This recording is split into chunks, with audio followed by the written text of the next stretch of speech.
Hello, everyone. Welcome to another episode of the Podcast Boys, where I am joined by my co-host Connor Nielsen. Connor, say hello. Hello. And we are here to talk about things that are adjacent to Twin Peaks. We've already talked about all of the TV series and the movie, and then the TV series again. Now we are talking about movies and TV shows that have an alumnus from Twin Peaks. And so I chose the 2004 Tim Story Fantastic Four movie because I believe this is a first for our podcast. This has a writer who was involved with Twin Peaks. Mark Frost, who's co-creator of Twin Peaks and I guess a showrunner at one time, he was a screenwriter on. I said 2004, I meant 2005. But he was a screenwriter on this movie.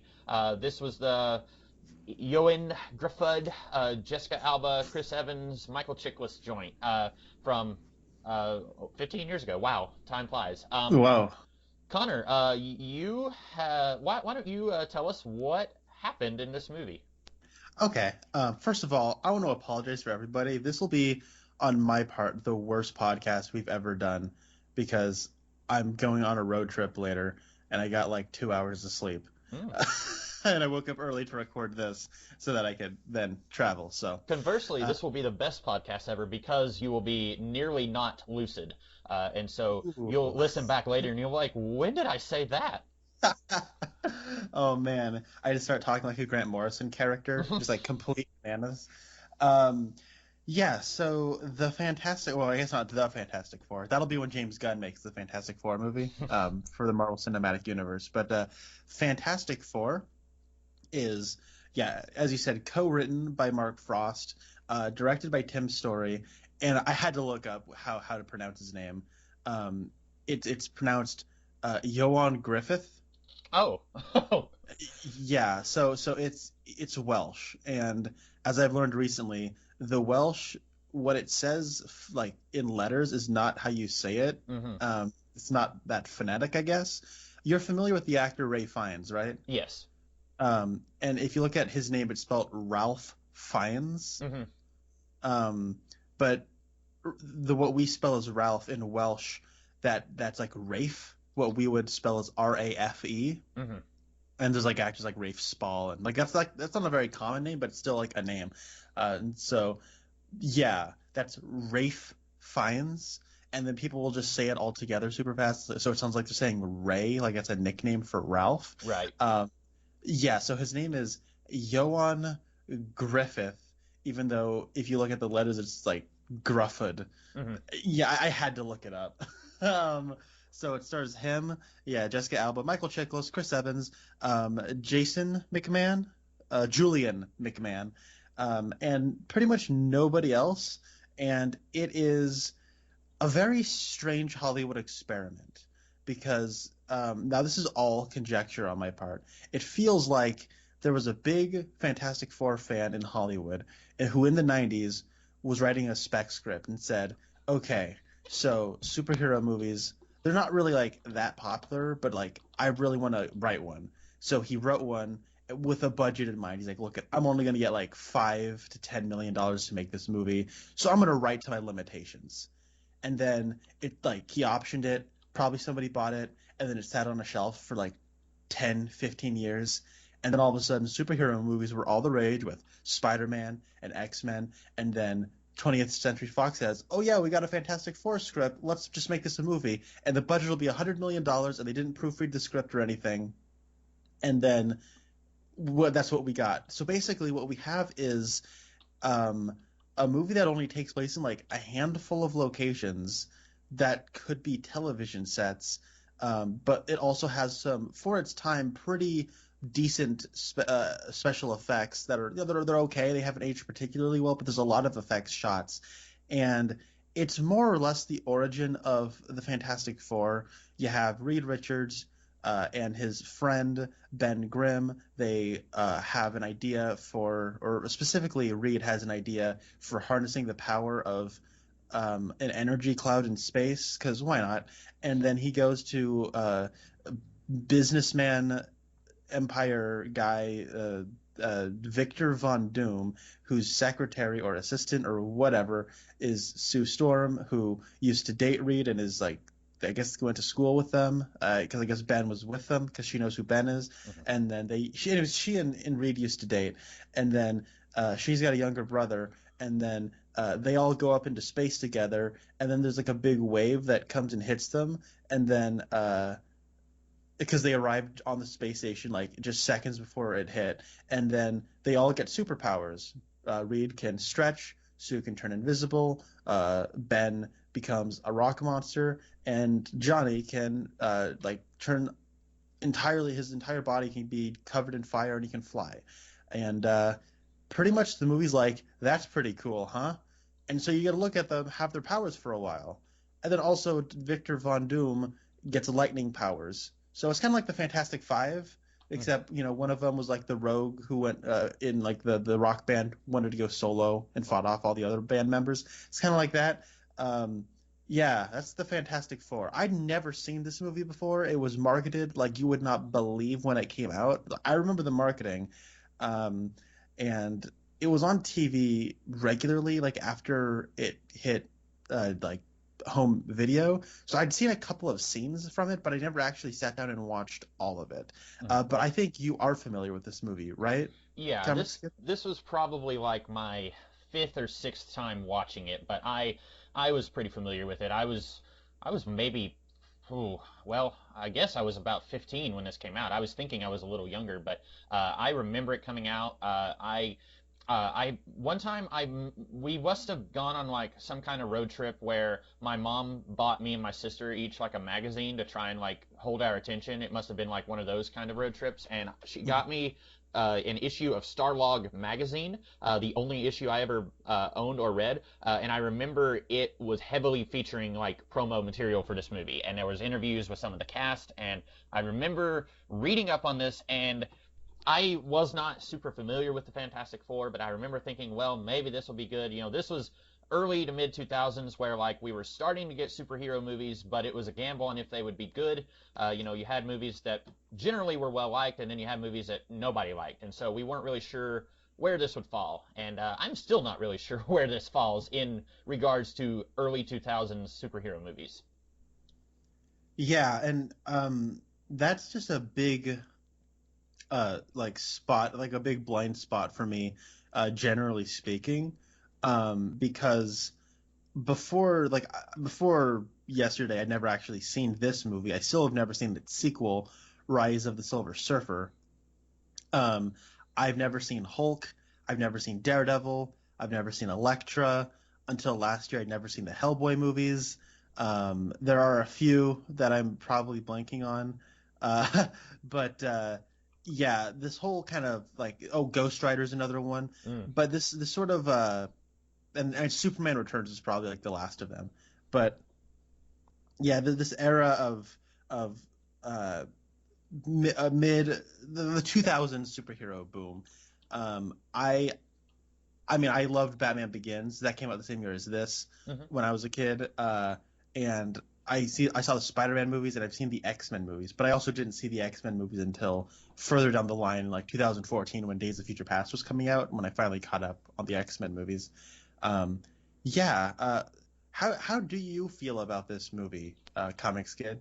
Um, Part of it is probably going to be nostalgia, me saying this, but I really enjoy this movie. However, there are some significant problems I have with this, both as a movie and also just looking at it and looking at the Fantastic Four and saying like, well, this didn't really get that right. But I enjoy watching this movie. I don't think that it's an especially good superhero movie, especially when you just said this comes out the same year as Batman Begins, which for my money is one of the best superhero movies.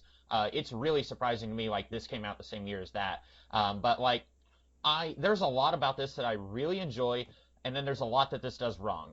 But I didn't hate watching this. I'm not sure how you felt, but I could probably watch this again in another year, and I wouldn't mind. Okay. I've got no nostalgia for this movie. And I mean, I remember when the summer this came out, Lunchables was one of the promotions attached to this movie, and you would get like a little like one of four pieces of like a little like square, and then when you put it together, it was like all the faces of the Fantastic Four with Doctor Doom's face in the middle. So That's the thing I most associate with this movie. I didn't like this movie. Is it as bad as the Josh Trank Fant Forstick movie? No. I actually just rewatched that movie recently because my stepbrother had never seen it before, and that movie is like shockingly awful. Mhm. But just because one thing is shockingly awful and is like the clear loser in the race of Fantastic Four movies, that don't make this any winner by my estimation. I think that this is just a really awkward movie, and I think that the little humorous way I sort of talked about this early on, that this felt like a $100 million budgeted movie that was given to a script that was written with like $5 million in mind. Mm-hmm.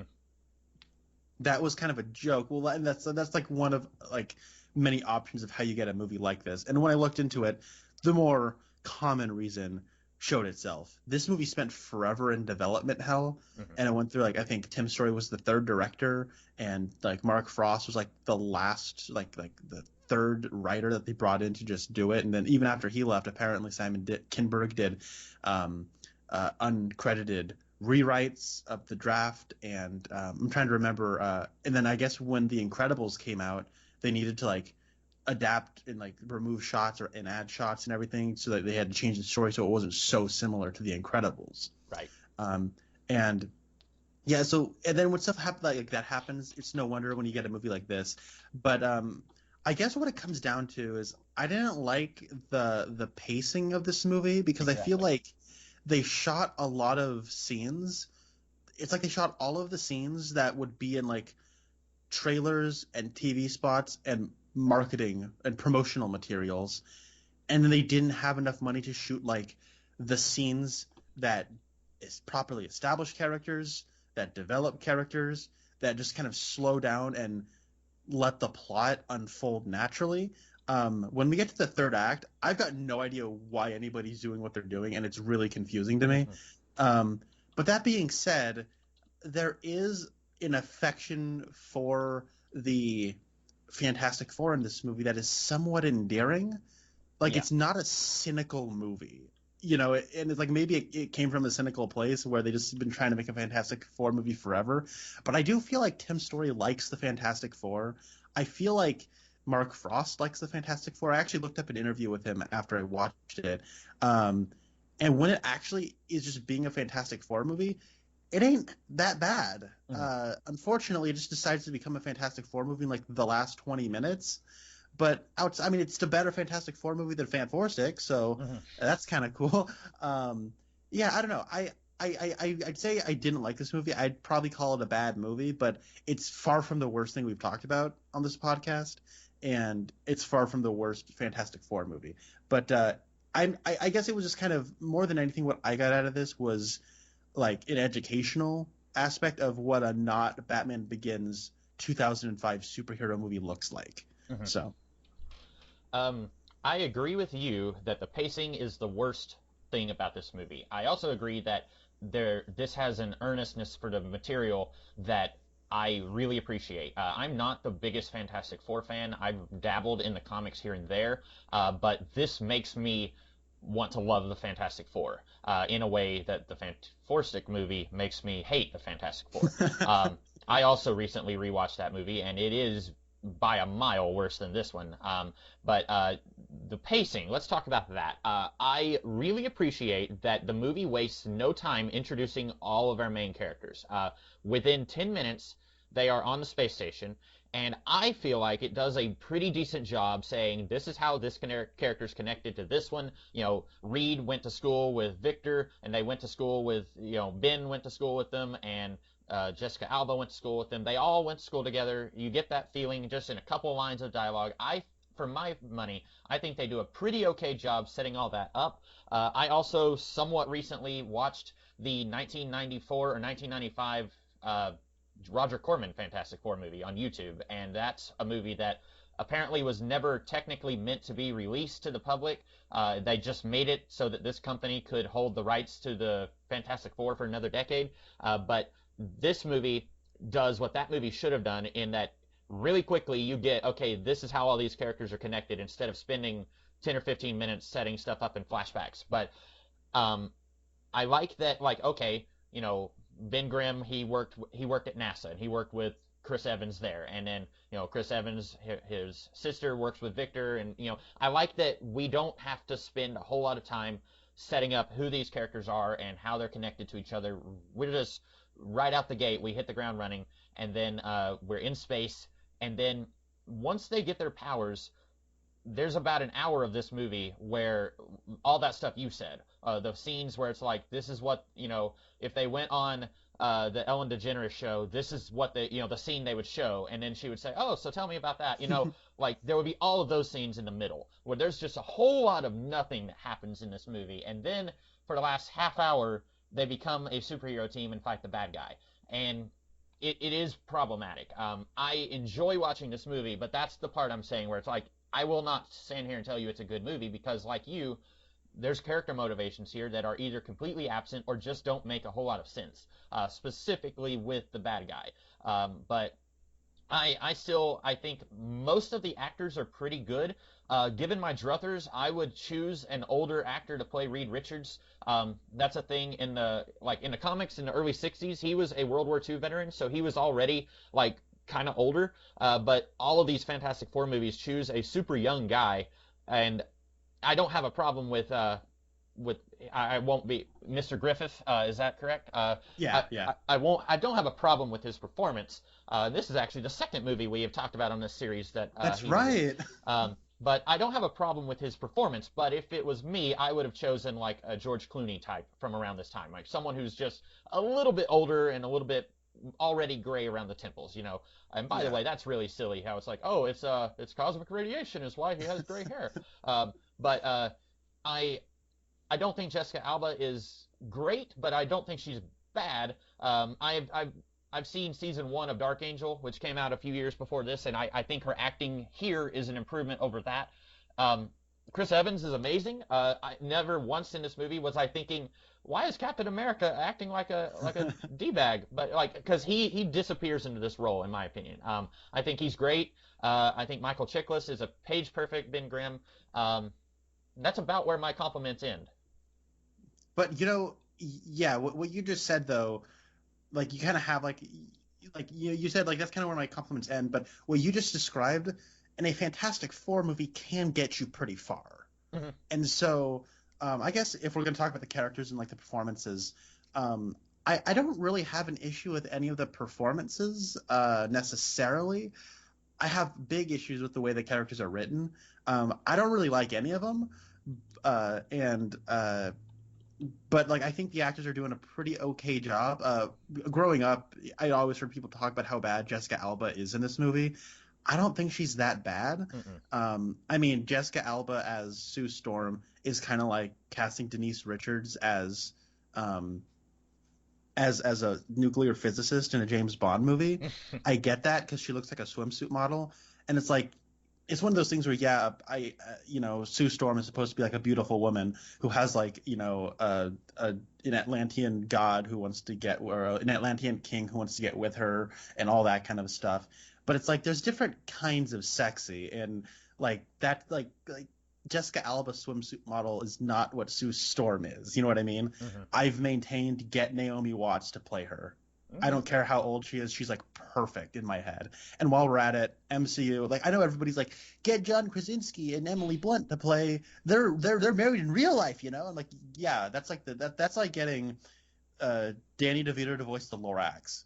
Pretty good idea. It's also the most obvious idea possible. You know what I mean? Mm-hmm. And it's a casting director's decision or job to think outside the box. I want Billy Crudup as Reed Richards. Give me Billy Crudup as Reed Richards. Give me Naomi Watts as Sue Storm. Are they a little in the older department as far as actors go? Sure, but get me older superheroes. I want an older Fantastic Four. I want MCU Fantastic Four. I want them to be established scientists who were able to get a lot of funding because the world all of a sudden developed a higher interest in science after the Shatari invasion of New York. And then they've been doing science stuff. They've been like top scientists ever since 2012. And then in like 2025, whatever, after Endgame, we're going to do it. Have them go into space, and that's when they have their accident. You know what I mean? That's what I want from an MCU thing. And I don't care who you cast as Johnny. I don't care who you cast as Ben.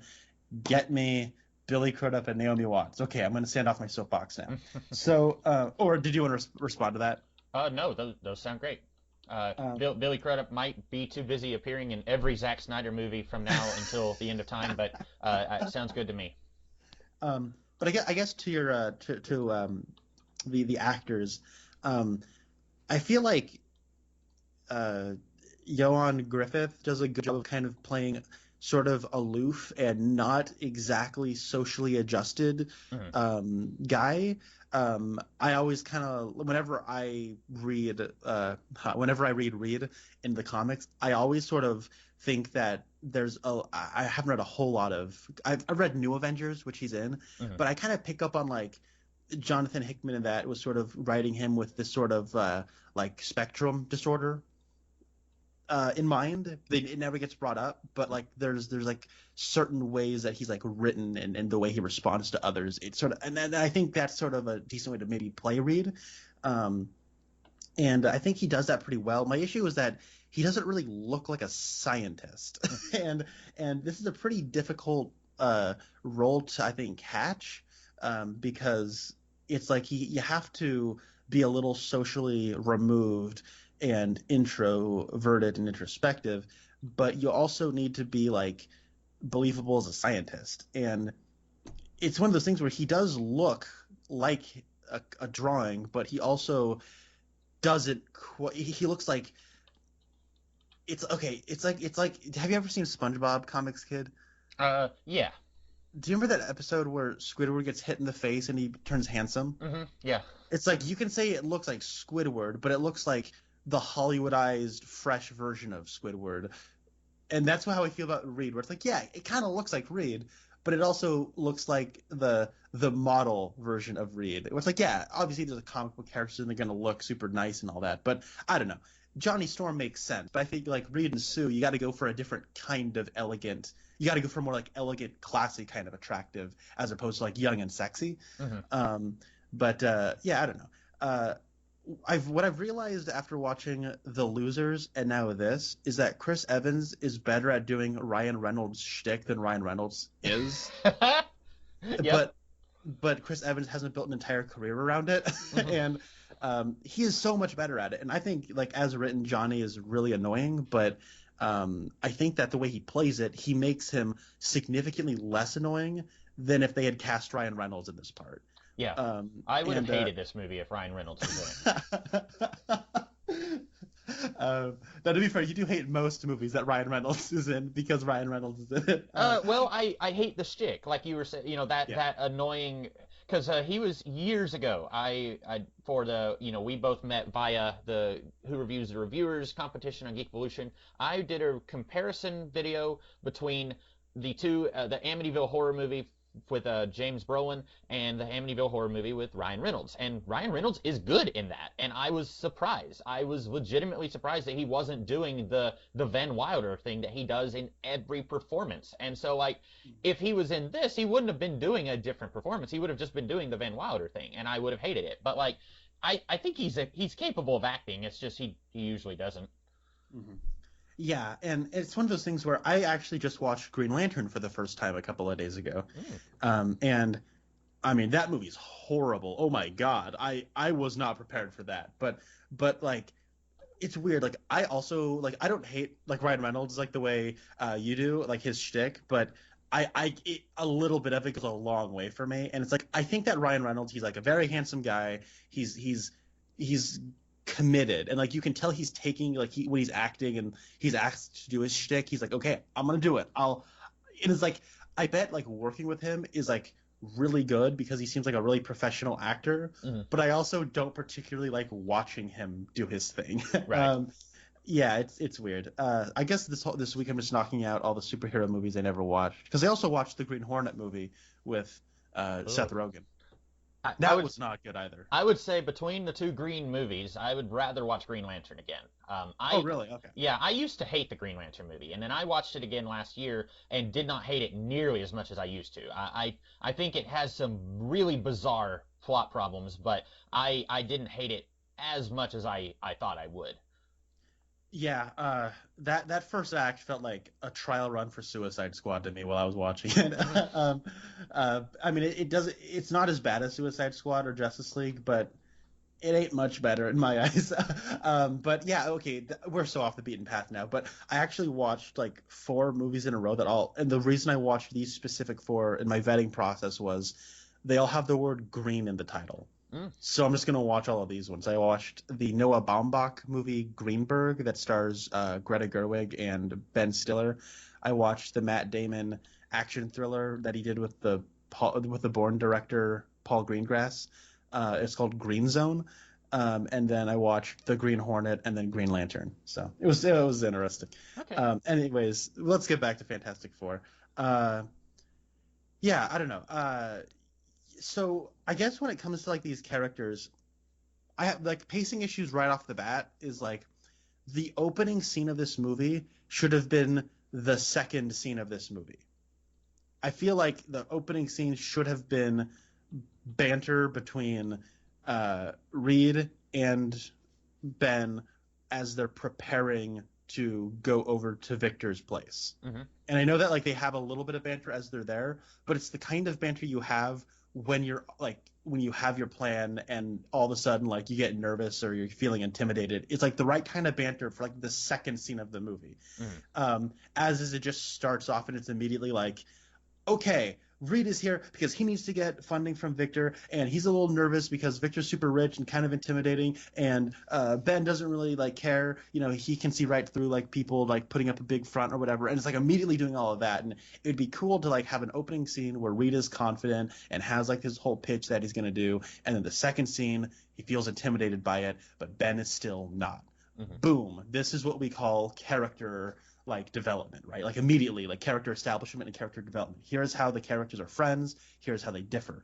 And then I feel like that whole scene where they get blasted by cosmic rays. I'm not asking for like I need a whole like act of the film to be on that space station. Hmm. I would like one more scene on that space station before it happens. Where wouldn't it be cool if once they got there they said, okay, here's the way it's gonna work. I'm going to do this. Sue's doing this.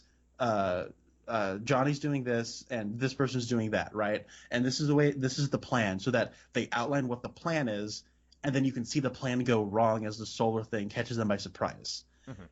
That would make that scene more exciting because as is, it's like, oh, they're just on a space station doing space stuff, and so and I don't, and it's still like trying to get character stuff out of the way with Doctor Doom proposing to Sue.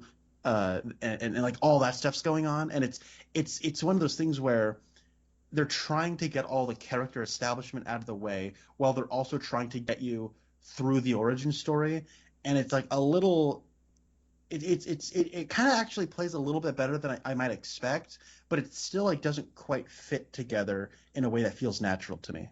Hmm.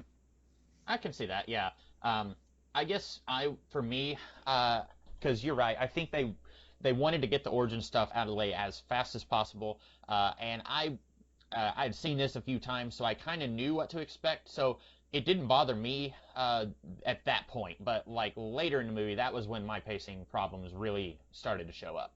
Yeah. And that's the thing is like for a movie that starts off by hitting the ground running this fast, it slows down and just sort of settles into a status quo, and it becomes a like, oh really, there's not really much going on here in this status quo. Yeah. And I have questions about like the passage of time and just the nature of their celebrity, because I feel like what they're getting at is very much the 2000s era of being a celebrity.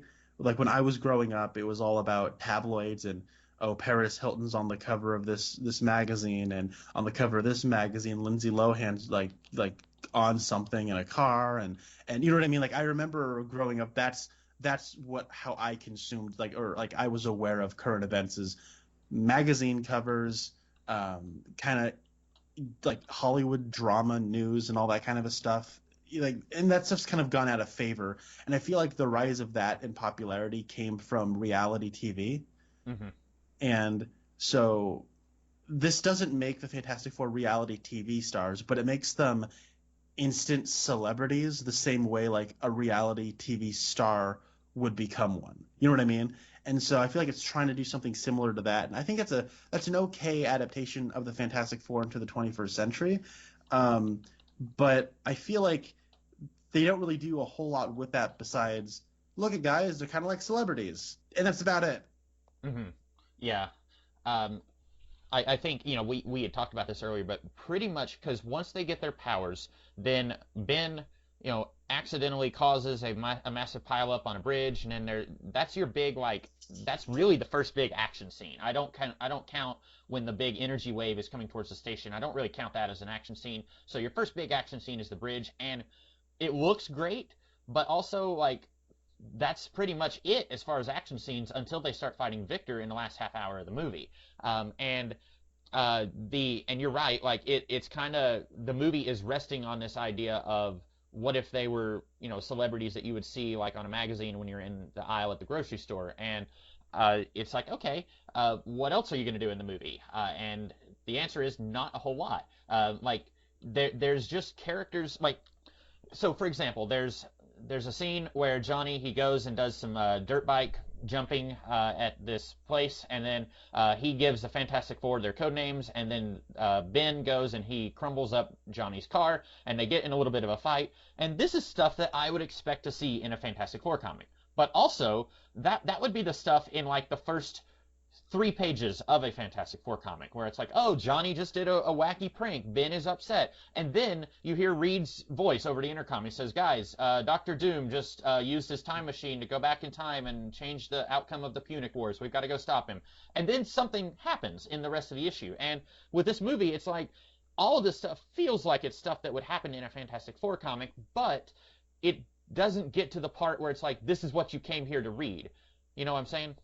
Yeah, and what all those scenes do work pretty well for What? Is Michael Chiklis is going on the Ellen DeGeneres show. Here's a funny scene, me hanging out with, I would just about said Rich Evans, Chris Evans, and you should all watch it. Yeah, it's his cousin, Chris Evans' much less talented cousin. Well, that's not true. I mean, Rich Evans has been on the Ellen DeGeneres show before. So Right. I mean, I don't know what I'm getting at, but yeah, it's a weird sort of paced out thing. I have a couple of things of observations that I had jotted down. Okay. I didn't like a lot of, so it's weird. The Fantastic Four, I want an element of corniness to it, yes. But this has the sort of CW corniness to it that I don't like. Specifically dialogue, where you have this sort of immediately you have this lame foreshadowing where somebody says, Reed, you're always stretching or something. I'm like, are you kidding me? That's ridiculous. It's one of the first lines of the thing, and it's somebody telling you this is what Reed's character is. His power, you see, Reed's power is symbolic of his personality, okay? Mm-hmm. So is all of their stuff. And I don't know, but I think later there's the best line in the entire movie is when Michael Chiklis says, you have no idea what I'd give to be invisible. Yeah. There's it's a character speaking from what they're feeling, and the subtext of it you can apply to him as well as her. It makes sense. And that's a decent line of dialogue. But another sort of on the nose kind of lame foreshadowing is the opening shot is this it is somebody welding together a statue of Victor Von Doom, and it's this first of all a really bad statue because it's just a bunch of pieces of scrap metal all just stitched together in welding. Yeah. What? But it's metal, and it's supposed to look like the Victor Von Doom mask from the comics, and it's supposed to go, hey, and it's just right immediately going, see this guy? It's Dr. Doom. You like Dr. Doom, right? And I think it's telling that is the first thing we see before we even meet Reed and Ben.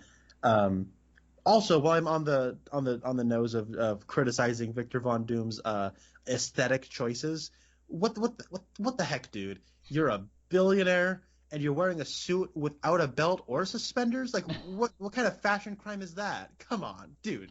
Seriously. That's how I knew he was the bad guy, even though I already know Doctor Doom's the bad guy. You don't wear a suit without a belt. And if you're not going to have a belt, you have suspenders. It's common sense, dude. Come on. I agree with you. It got a little heavy-handed in places. There's one part, it's when Ben is trying to trick Reed and Sue into going on a date with each other, and then he, like, his stomach is growling, and they say, "Are you okay?" And he says, "I'm solid." No, wait, no. It's right after he wakes up from his coma, and Reed says, "How are you feeling?" And he says, "Solid." And it's like a rock. Get it? It's solid. But it didn't bother me. I agree with you. I want a little corniness with the Fantastic Four. That was, if I just had to pick one thing that was wrong with the Four Stick movie, I mean, there's 400 things I could talk about with that movie, but one thing, like, that movie isn't corny enough. It takes itself way too seriously, and I want the Fantastic Four to be a little silly and a little cheesy at times, and I like that these movies are doing that. And you might be right, it might not be the right kind of silly, but I feel like if this movie had come out just a few years later, if this had come out after Iron Man, I don't think we would have gotten a lot of that, like, always stretching Reed. I don't think we would have gotten a lot of that. I think this is still in an era where, even though, I mean, we already had the Sam Raimi movies, we have Batman Begins come out this year, we had the X-Men movies, superhero movies were a thing by this point. It wasn't just a fluke every now and then. There was still a stigma where the average Joe in public would be like, "Oh, superhero movies, those are for kids, right?" So, like, they have to find ways to, like, wink and be like, "It's silly, but you guys still want to watch it, right?" So, like, I feel like that's what they're doing. Yeah, and I will say, Reed's stretching looks pretty good in this movie. I mean, the special effect, you can tell it's CGI and whatnot, but I'm just saying, like, the visual design of him using his stretchy powers, it looks a lot better than the 2015 movie, where in that movie it just looked stupid because the way they shoot it and the tone and everything about it just makes him stretching look absolutely silly. And they actually use his stretching powers in, like, dramatic scenes in this movie, and it's not, like, lame. You know what I mean? It's a little corny, but it's corny in the way you want it to be corny. You know what I'm saying? Like, it works. And similarly, I think that when Ben fights Doctor Doom at the end, they go crashing through a building at one point with a bunch of, they go down through a pool and then through a hallway and then out a window, and all that stuff. Like, I'm like, this is the best part of the movie. This feels like a comic book fight, and there's, like, a little bit of creativity to where they're fighting and where they're going and whatnot. And I think that once he finally gets his costume, Doctor Doom looks pretty cool, and fairly comic book accurate, and like, I like the way their suits look in this movie overall. Like I said, once it, like, actually becomes like a Fantastic Four movie, it's pretty serviceably entertaining. And the way they, like, stop Doctor Doom is kind of clever. It's like, oh, we're going to use some science to do this, which is more than I can say about Fant Four Stick, where they're like, we are four very smart people, let's punch it, and that's how they save the day in Fant Four Stick.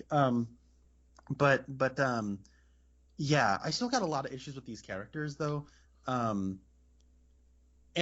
before it, like, really becomes a Fantastic Four movie, at the end of the movie, it does indulge a lot in the sort of, like, of its time CW-esque kind of wink wink nudge nudge, we're not really going to do it. And I don't know if that's budgetary limitations or what. And I do think, like, the Thing, I think it's cool that they tried to make it as practical as possible, but that dude don't look like he's made of rocks. Yeah, he looks like he's made of foam. Yeah, I was okay with it. I've always been more of a proponent of practical stuff over CGI stuff. I don't hate the Thing in the Fant Four Stick movie. I wish he had pants or, trunks or something, but I don't hate the look of him in that movie. But I also don't hate the look of him in this movie. I agree it doesn't really look like rocks, but I was okay with it. Yeah, it's weird because it's like it's sort of like it's the little details that sort of break the illusion. The way he moves around looks like a guy in a kind of a bigger suit, but it doesn't look like it's a heavy suit. That's the thing. And the little indentations that denote like where like the space between rocks is, it doesn't look like it's rocks pushed together. It just looks like one giant piece that has little grooves in it to make it look like a surface that a rocky surface. And whenever he like turned his head, like you see the rubber creasing and stuff, and I'm like, oh, I get it. I think it's cool that you guys tried to do a practical thing costume, and like you, I always prefer like when I see something like that, because I think it's more exciting. I think it's more fun to see something, see how they'll do it. But then you'll have the sound design where it sounds like rocks scraping and doing all that, and it just doesn't. I never am able to apply it to that suit. But I guess like the issues I have with like characters though is that I feel like the screenplay does a decent enough job of not really having one main character. It does try to be about all of them, but I don't really feel like it's about the team. It just sort of gets pulled in 4 different directions. And I think that Mr. Fantastic is he's like socially aloof, and I feel like the movie doesn't get in his head enough to where he kind of feels a little aloof to me, and I don't really know what's going on. There's a whole backstory with him and Sue that's a little not confusing, but it's sort of played like this backstory that we're finding out more about as it goes along, and I don't understand why they didn't just come out and just tell us what happened between them at the beginning. I don't get why it's such a prolonged thing. I think that I think Sue is like weird. Like, I don't know if you get this from her, but it's this bizarre thing where she at one point she says, "There is no Victor and I, there never was." I'm thinking, but he like was proposing to you. So what does that mean? Yeah. And then at the end of the movie though, like he proposes to her. So I guess this is just a world where if you are hanging out with a girl and she's pretty and you like her, just propose to her. Just, you know what I mean? You just skip steps 1, 2, 3, 4, 5, all the way through 10, and just jump to proposing to her. That's kind of weird. And like she has this thing where she sort of like wants like Reed to take charge of the situation and kind of put his foot down and say, I'm doing this. This is what we're doing. But she also is like, we need to be professional, but I also want you to like be ogling me and noticing me. And it's like, I feel like it's one of those like writing situations where like you can have her feel whatever way to create drama in any situation. What that leads me to feeling is I don't really get her. And then you get Johnny, who has several standout scenes, and he's kind of the very flamboyant one who's very look at me. But he's not really involved heavily in like the plot with Doctor Doom, so he feels like a little outside of the core story. And then you have Ben, who more or less does have a lot of the drama surrounding him, but he's starting off being like, come on, Reed, get with Sue, get with Sue, get with Sue.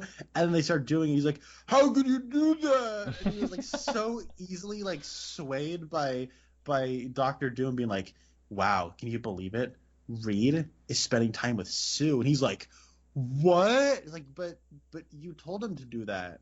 And then like Doctor Doom, I guess he's doing all of this for a girl, but then at the end he says it's not for a girl. He always wanted to get hit by a space cloud to get power, but how did he, like, I don't get it. Like, especially Doctor Doom, it gets really confusing. But I don't really get any of these characters, and then I don't really feel like they gel as a unit either. I was talking for a super long time. I apologize. You say something.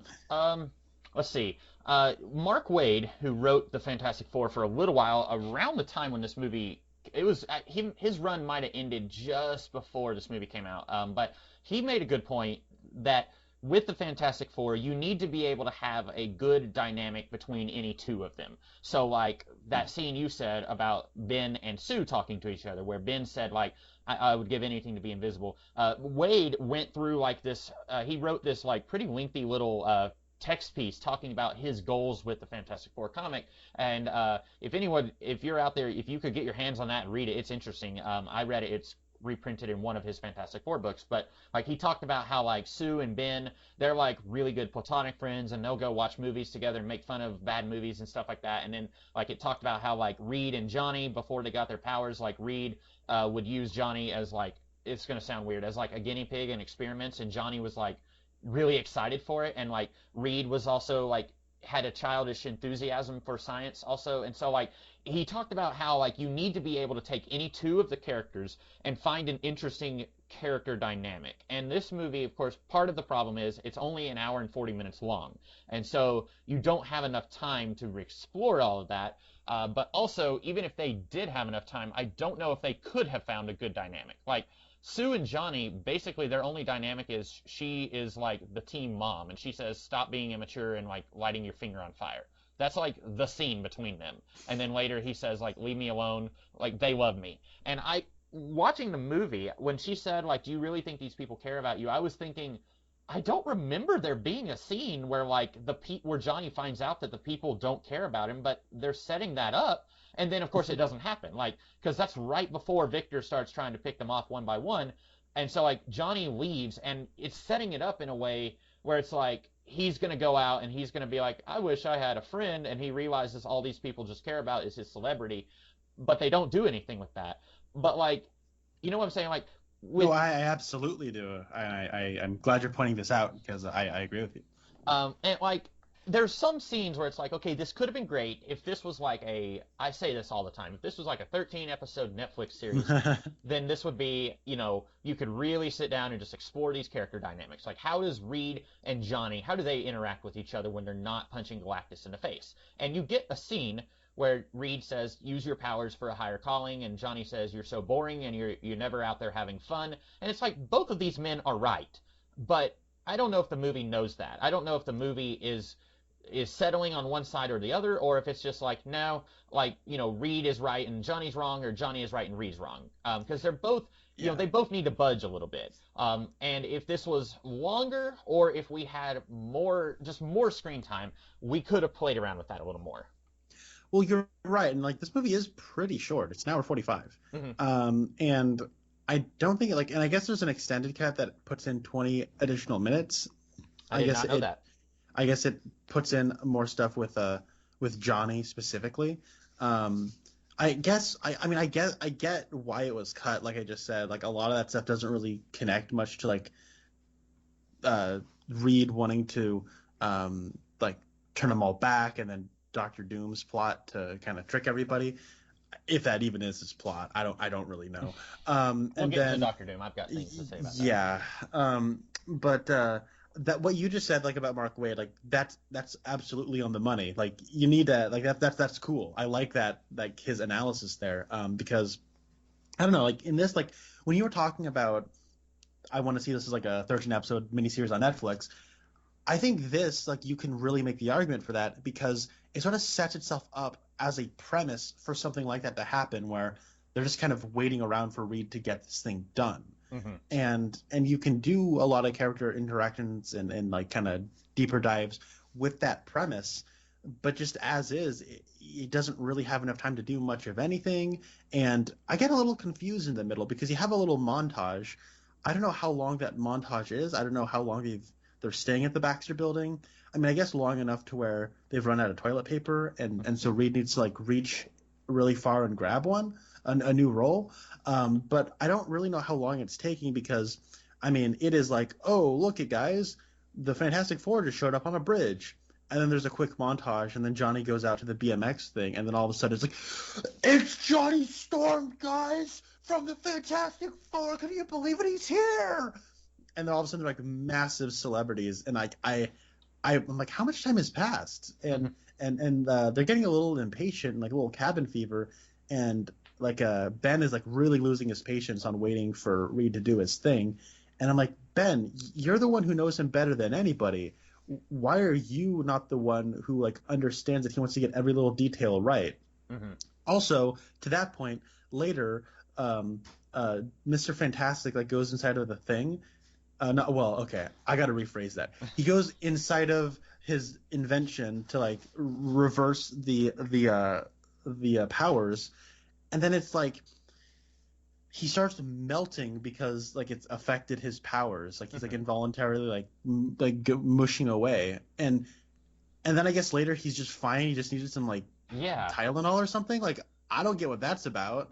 It's like all that stuff starts to get very confusing, and then like Ben shows up. He jumps back into the machine to turn himself back into the Thing for reasons I have no idea why. And then even on a script level, is it because he thinks Johnny just got blown up? I think it's Is that what it is? I think like, he realizes he's been manipulated, and it's like, if I don't help, they're all going to die. I think is like, because Victor is now he's come after me. He punches me into the wall, and somehow I don't have a broken spine. And now he's going to go after Sue, Johnny, and Reed. And so I have to help. And if I'm not the Thing, then they'll all die. I think that's what they're going for here. Yeah, and then once he shows up, like that's when I really feel like it turned into a fantastic. Well, a little bit before then, but like it's so weird. It feels like a different director showed up for the last 30 minutes to me, because that's when like the Thing finally says it's clobbering time, and he has this sort of meta line where he's like, "Oh, I've been waiting to say that one." all of 20 minutes since I heard that action figure say that. Yeah. But can I say I love the way they introduced It's Clobbering Time. Johnny coming in saying, "I've got this toy. I've been working with Hasbro or whatever, and it says it's clobbering time." I think that's great. I like that. That's a thing from the comics that how are we going to work that into this movie? Nobody says it's clobbering time in real life, so that's a perfect way to introduce that, I think. Much better than Ben's older brother is a bully who says that to Ben, and then Ben says it later. I think this... I promise... Perpetuating the cycle of violence. Yeah, eventually we're going to stop dogpiling on Fan Four Stick, but not for a while. So anyway, but yeah, you were saying something about it becomes a Fantastic Four movie at the end. Well, I was just saying, like, Doctor Doom's got a rocket launcher, and he looks like Doctor Doom, and he's got this invention where he's freezing Mr. Fantastic, so he can't move, and then you know what I mean, like, and then like he shows up, and it's almost like, yeah, he's finally said the thing we wanted him to say, and Johnny is flying around with his fire powers, and it really feels like, okay, we got through all of the boring origin stuff and just kind of sitting around twiddling our thumbs waiting for the movie to get started. But now it's here, and that feels like I said, it felt like somebody else made that, and I don't know. I guess that was my point. Yeah. So do we want to go ahead and talk about Doctor Doom? Because I feel like I've got so much to say about him. Yeah, let's get into Doctor Doom. Okay.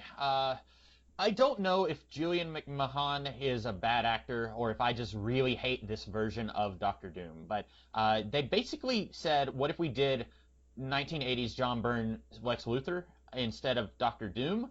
And this is a thing where if you don't know anything about the Fantastic Four, well, you're still going to have problems with this, but you're not going to have as many problems as I do, because I guess part of it is this came out in an era where... Are you planning on watching Daredevil? Because I have a spoiler for that.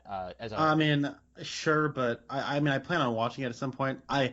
You could not pay me to care about spoilers for that Daredevil movie starring Ben Affleck. So around this era, it's like we have a superhero who has an origin story, and then you have a supervillain who has a separate origin story. What if we combine those? And so in the comics, Reed and Victor, they went to college together, and Victor, his mom was dead, and he was trying to like peek into the afterlife, and it messed up, and it blew up his face, and so he runs away and goes back to Latveria, and then he builds a metal mask, and while it's still hot, he puts it on his face, and then it makes it 1,000 times worse, and then he takes over Latveria, and he becomes a warlord.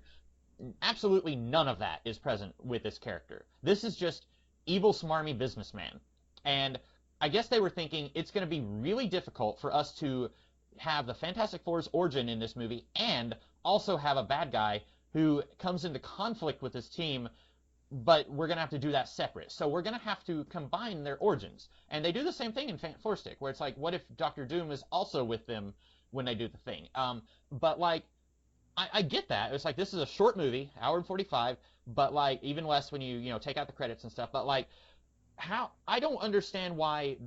I feel like this could have been, they could have taken another pass at the script and found a better way to have Doctor Doom be the bad guy, because evil businessman who's smarmy and has a thing for Sue. That's just not Doctor Doom. And if you're mad, or if you're saying like, well, that's just because you're familiar with the comics, okay.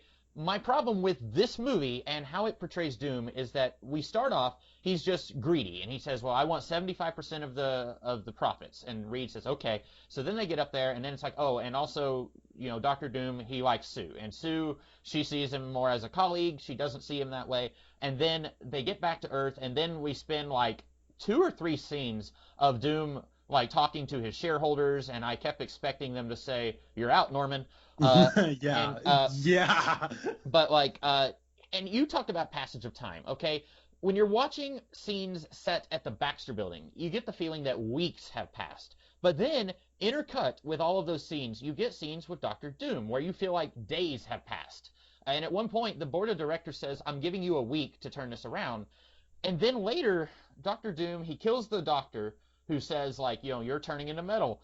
And then he kills that guy. And then he goes after the board of directors who said, you're fired. And I was thinking, why? Why is he doing this? And at first I thought, well, maybe he thinks if I can kill all of these guys who were there when he fired me, nobody will know. And I'll just keep the company. But that's not how it works in the business world. I'm pretty sure in a board of, in a meeting with the board of directors, if they say you're fired, they're going to start sending out memos to secretaries. Everyone is going to find out in the business pretty quickly. But he goes and kills this guy. He blasts a gigantic hole in his chest, and then he's like, ah! I was like, no, he's dead. Stop making noise. But then, he's killing this guy. I don't know why. And then he goes and he steals a heat-seeking missile, and I don't know why he's doing this. He's just going after the Fantastic Four because this is a superhero movie and the bad guy fights the superheroes. But character motivations are important. And I don't know why he's doing this other than, is it revenge? Because he's a pretty boy and now he has a scar on his face? That doesn't seem to be it, because then he's like, I have power, and, I don't want to lose the power, but also I'm mad that I'm ugly now. I've got these metal scars on my face. But then he's like, he comes and he's like, I need to take out the thing so that I can go after the rest of them, and I still don't know why. Other than, it could have been just one line, I've always been jealous of Reed being smarter than me. Something like that might have been, and then it's like, this scar and losing the company, everything's just piling up, and now I've snapped, and now I'm just going to go after Reed. Something like that would have been weak, but it would have been better than the nothing that we got. Yeah, I was just assuming his motivation was, I want Sue, but I guess he didn't, because then he takes her out and is like, 2 down, 2 to go, and I'm like, no, wait, what? Because let's do the math here. So you took out Ben and you said 1 down, 3 to go. You kidnapped Mr. Fantastic and basically made him completely immovable. So that's 2 down. Right. And then you took care of Sue, right? Or wait, did he shoot the heat-seeking missile and then turn to see Sue trying to free Reed? Because I thought maybe, he saw Sue trying to free Reed, and then he took her out and then shot a heat-seeking missile, and then was 2 down. I'm like, no, you've pretty handily taken care of most of them, if not all of them. But it seems like, okay, this is the weird thing, because Mr. Fantastic has this line that's really weird, where he's just like, this was always your plan. You wanted to have this power. He knew somehow that that the cloud would give them all powers. I don't get that at all. I'm so confused by that Yeah. line. Well, at the very beginning of the movie, after Reed has his meeting with Victor, and then they all go into the elevator, but Victor stays up with his assistant who, have you seen the movie School of Rock? I have. Okay, so the assistant, his voice sounds like when Jack Black's character answers the phone and they're like, "Hey, is your roommate there?" And he says, "Just 1 second." Then he comes back and says, "Oh yes, this is Ned Schneebly." His assistant in this movie sounds like that. Also, I forgot to say what the Daredevil connection was. Kingpin murders Daredevil's dad. Okay, so that's similar to how they're combining origins in this movie. But yeah. Victor says Reed is always right. He just doesn't always know what he has. So that makes it seem like Victor knows that this cloud is going to give them all superpowers. But then he seems surprised every moment in the movie. Like, he's surprised when he's like, he touches the lamp and the electricity kind of flickers. He's surprised when he shoots some sparks at one point. He's looking at his hand and his knuckles are like turning into metal. He's surprised. He never at one point acts like, ah, yes, everything is going according to plan. But then, like you said, at the end of the movie, they're like, you planned this, you wanted this, and I'm confused, like you. And part of it is I feel like they were rewriting the script on the daily. I read that on the trivia for this movie, because apparently the Reed Richards actor, he is Welsh, like you said, and so, but he has an American accent in this movie. But apparently he had trouble with that because they were constantly giving him new lines of dialogue that he would have to learn and try to practice in his American accent. So that was giving him problems. Also, I remember watching the commentary on this movie years ago. I didn't watch it recently, but I remember Mr. McMahon said that they, in and out, they were like, we kind of want you to play around with a Latvian accent. And, like, he does not sound like he comes from an Eastern European nation in this movie. But, like, at one point, the board of directors, or the guy, says, maybe you can go back to Latveria. Maybe that's where, you belong. And it's like, what? He's from a foreign country? When did that happen? And so, like, this movie is constantly, they were rewriting and tweaking and, like, trying to go back and change stuff while filming the movie. So, at some point, they must have just, like, lost their thread, and it's like, okay, we'll film this scene, even though this was probably from an earlier draft of the movie. Yeah, all of what you just said, I absolutely co-sign on, and that was actually a theory I had, which was, okay, yeah, were they rewriting this as they were filming it, and then jokingly, were they shooting it in sequence? Mm-hmm. Because they just like gave up and just said whatever. Because there's a part where it looks like Victor's losing hair, and he's like, what? And then it's like, never mind. He's just gonna wear a mask that doesn't have hair on it. Mm-hmm. Like the idea was that was what his face was gonna look like as the condition progressed, but they don't introduce that mask until late in the game, like well after he started his like metal skin process. Also, for the longest time, like for over 2/3 of the movie, Victor, like he's just like a man in a suit. And his Doctor Doom thing is that he's got some gray paint on his fingers. Mm-hmm. And it's like, wow, this feels like a CW show. And like you said, giving the origin of the superhero to the supervillain, like I don't watch the Flash TV show, but my brother does. He's a big fan of the Flash, just the character recently. And he started watching the TV show and he said, they gave the Flash and like all of his enemies the exact same origin story. Mm-hmm. And that's lame and stupid and lazy. And it's kind of the same way here. And like, I am not all that familiar with comics. I've actually never read a Fantastic Four comic book. I have not read Grant Morrison's 1, 2, 3, 4. I have not read the Mark Waid, Mike Wieringo run. I own all this stuff, but I haven't read any of it yet. And I've always wanted to, but I mean, I know Doctor Doom, but I've never actually read a comic book that had Doctor Doom in it. There's like, here's Doctor Doom doing a thing. Mm-hmm. But just watching this movie, he feels so out of place to me. Because like later in the movie at the Baxter Building, you have Mr. Fantastic's building his machine, and then he has all of these like scientists there helping him out. And it's like, okay, is this being funded by Doom or by Mr. Fantastic? Mm-hmm. Did Mr. Fantastic get paid from going into space? Well, he couldn't have, because they're saying that the company is hemorrhaging money. Mm-hmm. So I'm like really confused by all this, but also Doctor Doom is like secret cameras inside of there. So he's like listening to what they're saying, and that's how like he knows that the machine needs more power. So that means I'm just gonna stick my hand in here and then overcharge it. Mm-hmm. Yeah, I don't know, buddy. Your guess is as good as mine. Like all this stuff feels like what you just said. Like they're just kind of flying by the seat of their pants. This movie did spend a lot of time in development hell, just trying to get made. And like they apparently had to go to Marvel and ask for a 2-year extension on the movie and on their rights to make the movie. And then I saw an interview with Mark Frost where he was talking about that he had a good experience writing or making this movie because I love the Fantastic Four. When I was a kid, I I was a Marvel kid. I would collect Marvel comic books. There's a couple of DC comics I got, but it was like, Marvel and DC is like the Republicans and the Democrats of being a kid, is where you pick one and that's your party, And he was like, I was a Marvel kid, and that's what I did. That's what I read.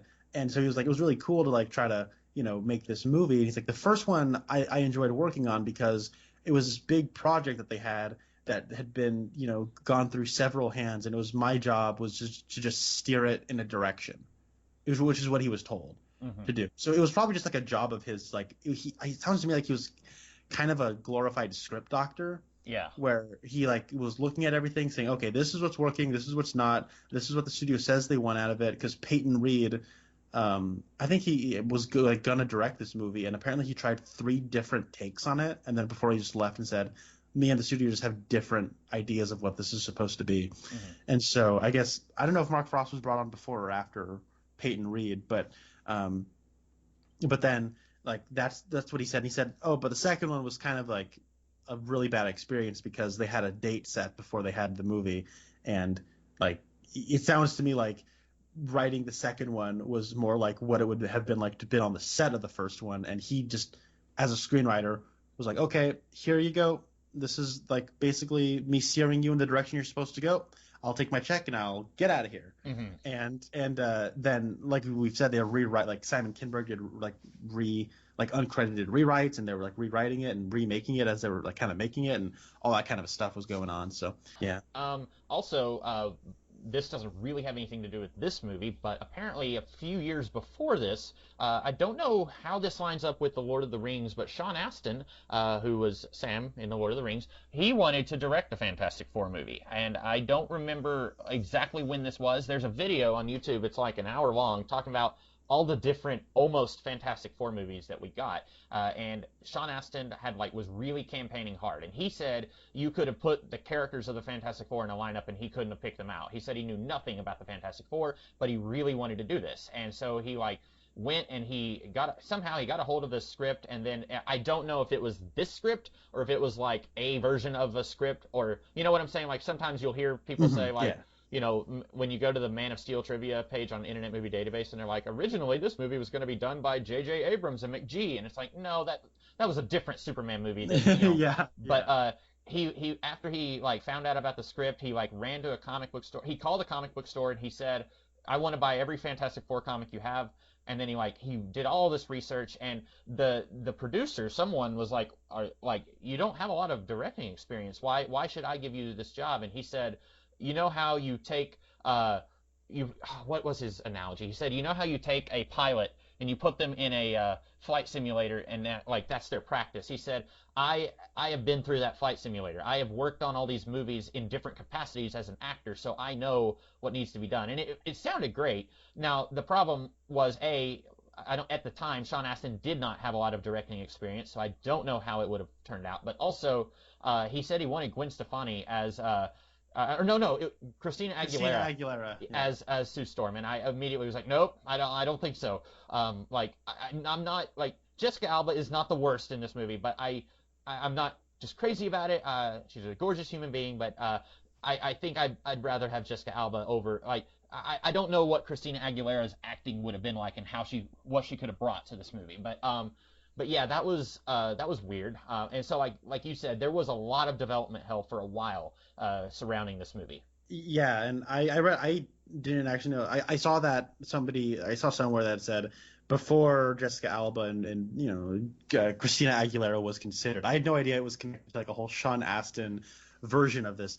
By the way, Peyton Reed, who I said wanted to make this, I've given him a lot of crap over the years because I don't like his direction of the Ant-Man movies that much, but the latest episode of The Mandalorian was really, really good, and when it said directed by Peyton Reed at the end, Spencer and I yelled, what?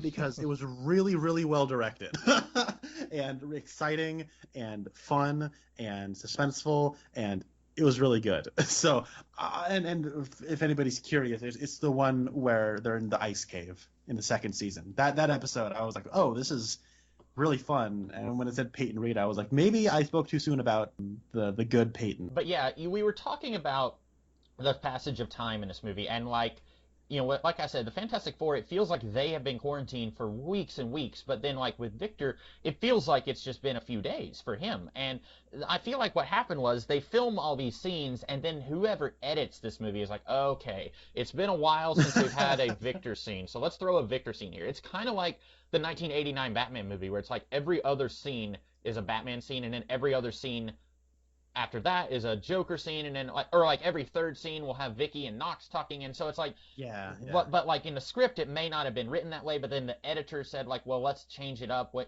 It's been a while since we've seen Victor, and so like a lot of this feels like it would have happened differently than in the script, as opposed to like. And then, like, when they're watching it, it's like, oh, it's been we need to, remind people who the bad guy is. Yeah, I don't know. Like, I get why they want to do that. It's like I'm of two minds, because I don't really like what they did, because I feel like his subplot is just kind of nonsense. Mm-hmm. It's just pretty generic, I guess, revenge until it's not revenge, until he's trying to turn. Okay, can you explain to me, how does he turn the thing against Reed and Sue? Is it just like he says they're spending time together and that's bad, and then the thing just goes, you're right, that's bad? Like we don't see a lot of the scene. Like, it kind of, we see Victor sit down with him at the diner, mm-hmm. and then it cuts to Reed and Sue talking, and then it cuts back to them at the diner, but much time has passed where the thing's a little bit more receptive to what Victor's saying. I just don't buy that the thing would be that way, because like he's clearly seen how Reed has been like working very meticulously to do the thing, but I gotta stop saying the word thing and not in reference to Ben Grimm, but he's also leaving to hang out with Jessica Alba, which is also what Ben Grimm said he wanted Reed to do. So I'm so the problem is twofold. One, we're all adults here. All Sue had to do is say, look, Reed was exhausted. He has been doing this without sleep.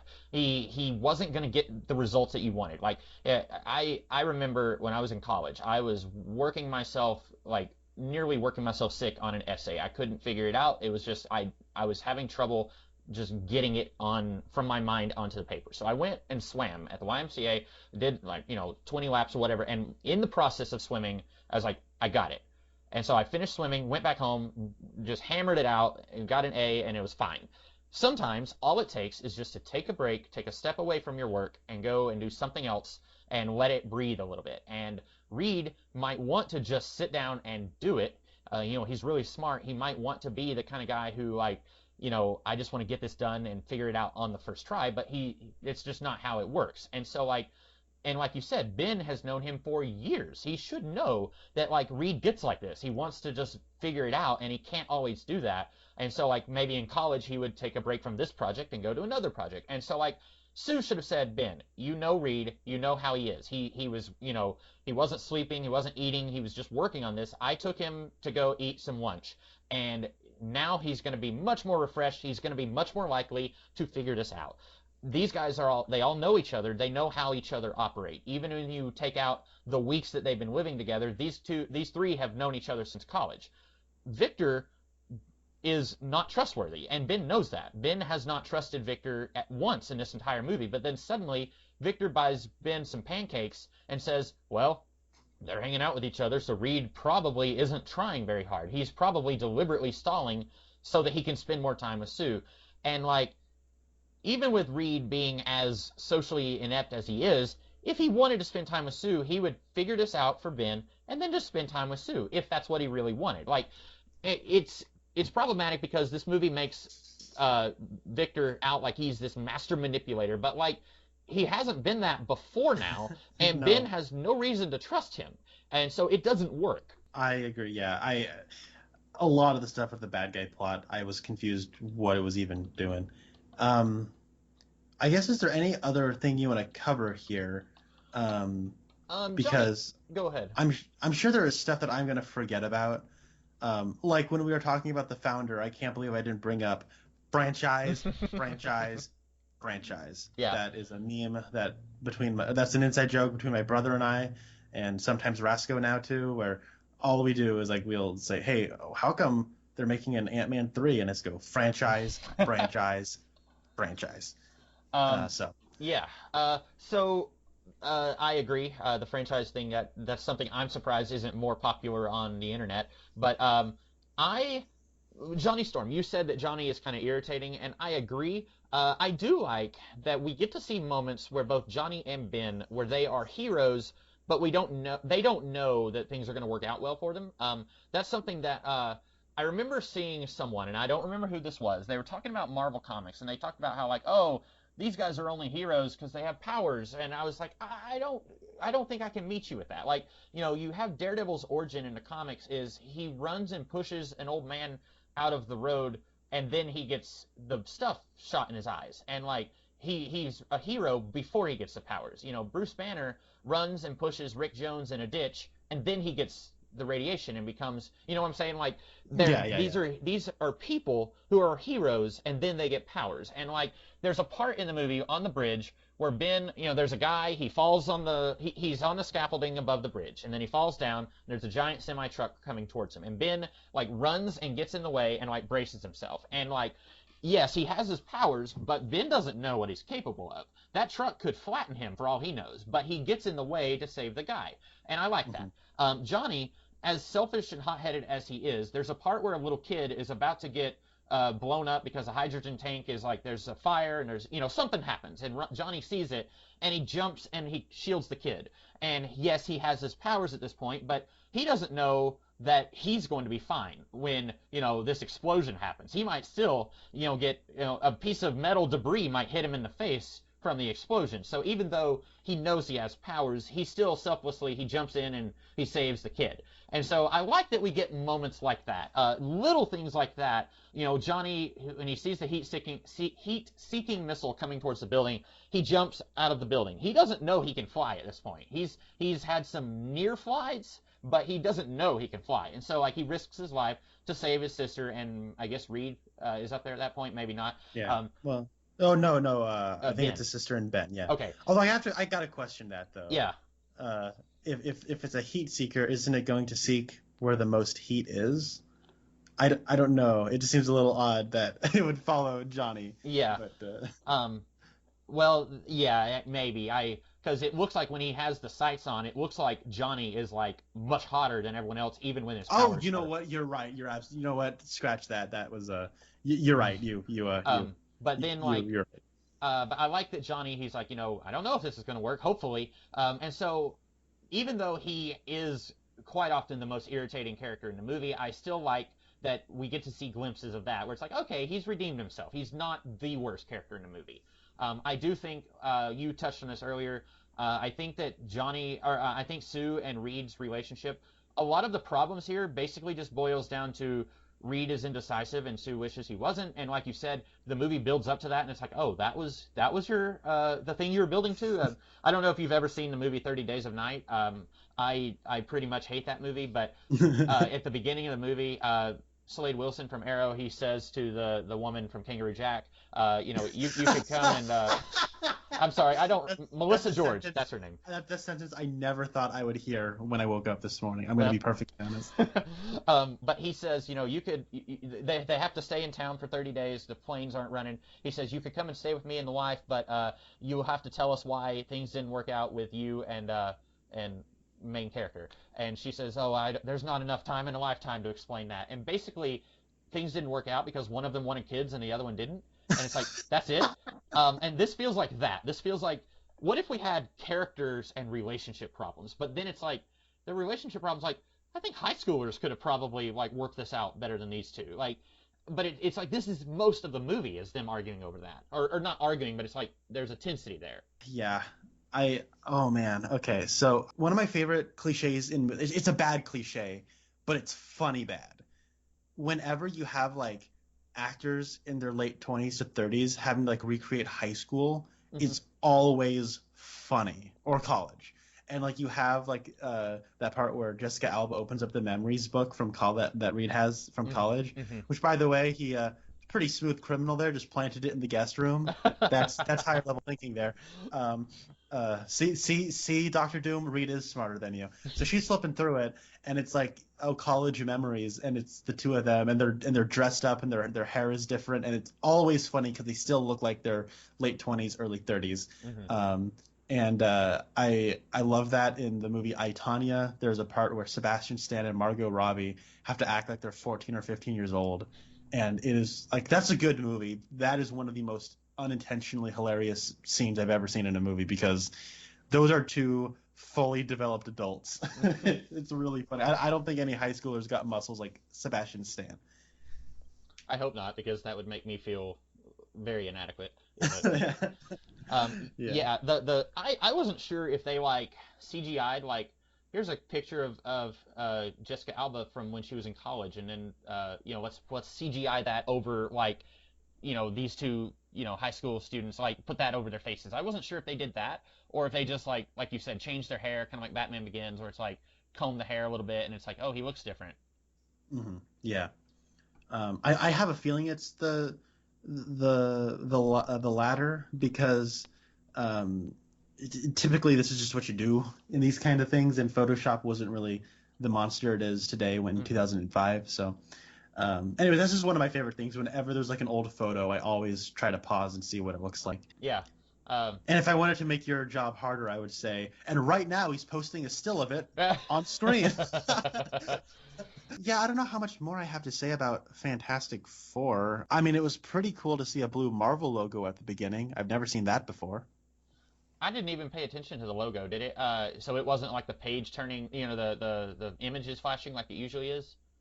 Oh, it was. It was just tinted blue, and it was specifically like Fantastic Four images. Oh. And then when like the Marvel logo came, instead of it being red, it was all blue. So. Okay. Well, let me ask you this. Did this make you want to go and watch Rise of the Silver Surfer? No. Okay. From what I hear, that movie is much worse than this. So. See, I've seen it a little bit less than this one, but I feel like in some ways I like it, and in some ways, like, they're both equally bad, I think. There's some things about that movie I like, but then there's other things where I'm like, oh, why? But overall, like, I feel like I can take this movie and Rise of the Silver Surfer, and I feel like they're on equal terms. Okay. See, that's an interesting debate that it's not like a common heated debate, but whenever I run into people who are familiar with comic book movies, there is that, okay, which one's better, Fantastic Four or Fantastic Four Rise of the Silver Surfer?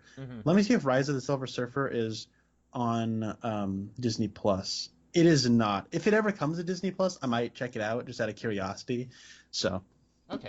Like I said, this era of superhero is like a big spot for me. Like, I've never even seen like the Blade movies. So. Oh, okay.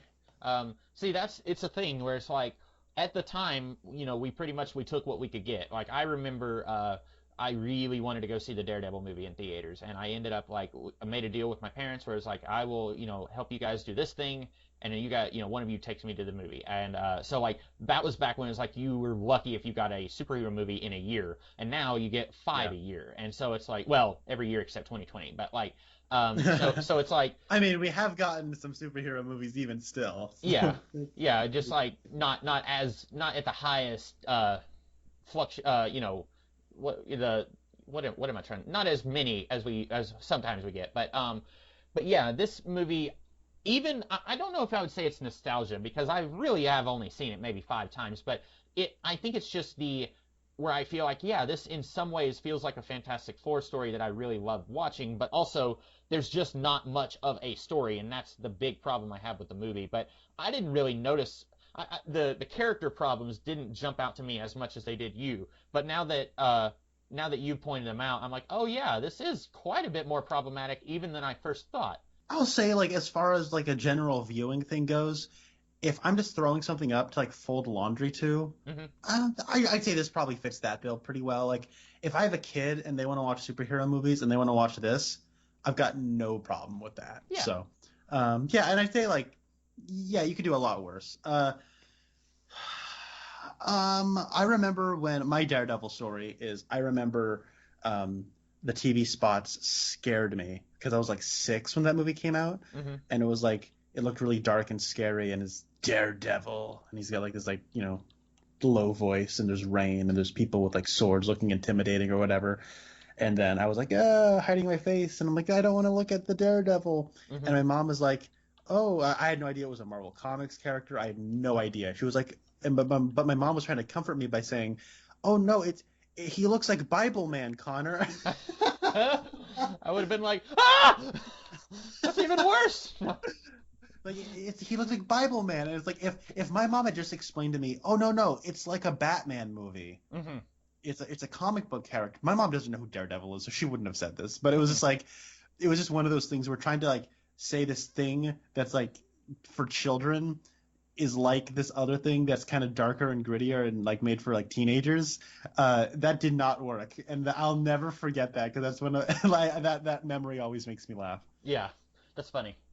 Real quick before we close it down, so Victor gets the Humanitarian of the Year award, and it's a weird-looking metal robot mask helmet thing, and that's their explanation for the mask he has. Like, I I saw that, and there was a little plaque on there that said like Humanitarian of the Year, and I thought, why did they give him the weird metal robot mask thing? Like, it looks like this is what a supervillain would wear, but this is like Humanitarian of the Year award thing. So that was weird. Well, maybe it's ironic for them because like the cliffhanger has a bit of an ominous Latveria shipping container. So maybe this is like an entire nation of supervillains, and so being the humanitarian of the year is like ironic. It's like you've killed the most humans that Hmm. year. So I don't know. Who knows? Who knows? So yeah, that's it for this movie. Connor, what will be the Twin Peaks adjacent thing you are going to want us to talk about the next time we record? You're gonna hate me for this. I just remembered another thing about Fantastic Four I wanted to Oh, mention. go ahead. Yeah, Um, the Thing's wife and then like girlfriend at the end. from The Walking Dead. Oh, wife. Okay, go ahead. Oh, Yeah, well, okay. Is his girlfriend at the end from The Walking Dead? no, Because I thought no. that was Kerry Washington. Yes, that is. I was thinking the fiance or the girlfriend at the beginning. She was in The Walking Dead. Um, Oh, the okay. blonde woman. But you're Well, right. Kerry Washington plays Alicia Masters. Yeah. yeah. I remember it was like I have does not know about comic books because my mom was like a cheerleader in high school. She was very much like popular girl, Hmm. but she was like childhood friends with this. He's like really good friends with my dad now. My dad won him in the divorce, is what I'm saying. And but like except I mean he's got more fashion style than like an '80s nerd. But like he loves horror movies, he loves comic books, he loves sci-fi TV, like he loves Star Trek. Like that's what he likes. And whenever I see him, he's like asking me about like if I'm excited about like the new like superhero movie or something. Um, but like I remember like the Fantastic Four was on TV at one point. I have no idea where this was, but I was watching this scene. It's where he's in the bar and like she's like feeling him, and I was confused as to what was happening. Hmm. And she's like, "Oh no, it's she's blind, so she can't see. So she's like feeling with her hand." I'm like, I got that part, but why is this happening in this movie? Like that was like, and she's like, oh, because like that's his girlfriend in the comic books. Now I don't know about you, I, as a person who has like a pretty working knowledge of like most comic book things. I mean, I will admit the Fantastic Four is like a blind spot for me. Hmm. If you were to like gun to my head say who is the Thing's romantic interest, I would say he has a romantic interest, and then I Hmm. would be dead because I had no idea like her name at all, and she's in that one scene and there's like given a lot of like importance to like this character and like this scenario she's a situation that she's sharing with the Thing, and then she doesn't show up again until the very last scene, and it's so weird. It's like I don't get why they did it that way. Yeah. And by the way, at the end, the Thing is acting super creepy with her, and it's funny. Yeah, well, and like it's weird because she's like, she's pretty clearly showing interest in him, saying like, I don't care what you look like. But then he goes right back to being like, I wish I was human again. Reed, I'm gonna go get manipulated by Victor Von Doom. And it's weird how in the bar he sits down on a stool and breaks it. When he's on the bed and he's transformed into the Thing, he breaks the bed. But then when he's eating pancakes with Victor, he's sitting at a booth in a restaurant and those booths are hollow. Like I was at a restaurant once where I saw a waiter go up and just like lift up the cushion and put like his jacket under the cushion and then put it back down. So like those things could not support like a 900 pound or however heavy he is. Like he's heavy enough to break everything else he sits on, but then he's just fine sitting at the booth. But Well, hey, now this is a post Fantastic Four world. They're hyper celebrities now. So now at every diner in New York City, whenever they see the Thing walk in, they say, "Don't you worry, we have a special booth over there in the corner that has some good neon lights for a rim light, if a person was to shoot a movie here. And, we have it special reinforced with titanium so you can sit on it and it won't crush underneath you." I want to see a scene where they're just walking down the sidewalk and then he falls through the sidewalk because it's like then he falls into the subway line because it's not as well supported as other parts of the city. But yeah, I like the idea of, she's blind, so she doesn't care what he looks like, and that helps him. But the problem is there's still the rest of the movie where he still wishes he was human. Yeah. And so Yeah. it feels like they wrote that scene, and maybe it takes place later or earlier or whatever, but then the editing makes it real weird. So yeah, that was a weird thing. You'll be maybe perplexed to know that for a while, Alicia Masters also dated Johnny Storm in the comics. And that was a very bizarre time. But it was, and then later I think she may have gotten back with Ben. I don't know. What are you wanting us to? Oh, go ahead. Oh, no, I was going to say, and by the way, I will say, Kerry Washington, she does a good job of playing a blind woman. Yeah. Usually, like, whenever you have a person who is sighted playing a non-sighted character, it's very obvious they're trying to not look like they can see, and but she does a really good job at it. Yeah, I'd say so. so. I've got a bit of a choice for you now. Another choice for you. This is not between movies. This is between Twin Peaks adjacent actors. Are you in the mood for a little Richard Beymer or David Warner? Ooh, let's go with Richard Beymer. Interesting choice. So recently, one of my favorite childhood actors, Sean Connery, sadly passed away. And I thought surely a cast member of Twin Peaks had to have appeared at least as like a background character in one of his James Bond movies. That was not the case. But he did cross paths with a couple of Twin Peaks actors along his long and illustrious career. So I am going to go with, I don't even know how big of a role either of these actors have in this movie, but this is a Best Picture nominee from 1962 called The Longest Day. It stars Eddie Albert, Paul Anka, and Richard Beymer is the fifth build. And there's also Richard Burton. Sean Connery is kind of down the line a little bit. Okay. So I think Richard Beymer might actually have a bigger role. This was the year after West Side Story. So he was probably in a little bit more of a demand. And this was the year that Dr. No came out. Oh, okay. So he was not the Sean Connery yet.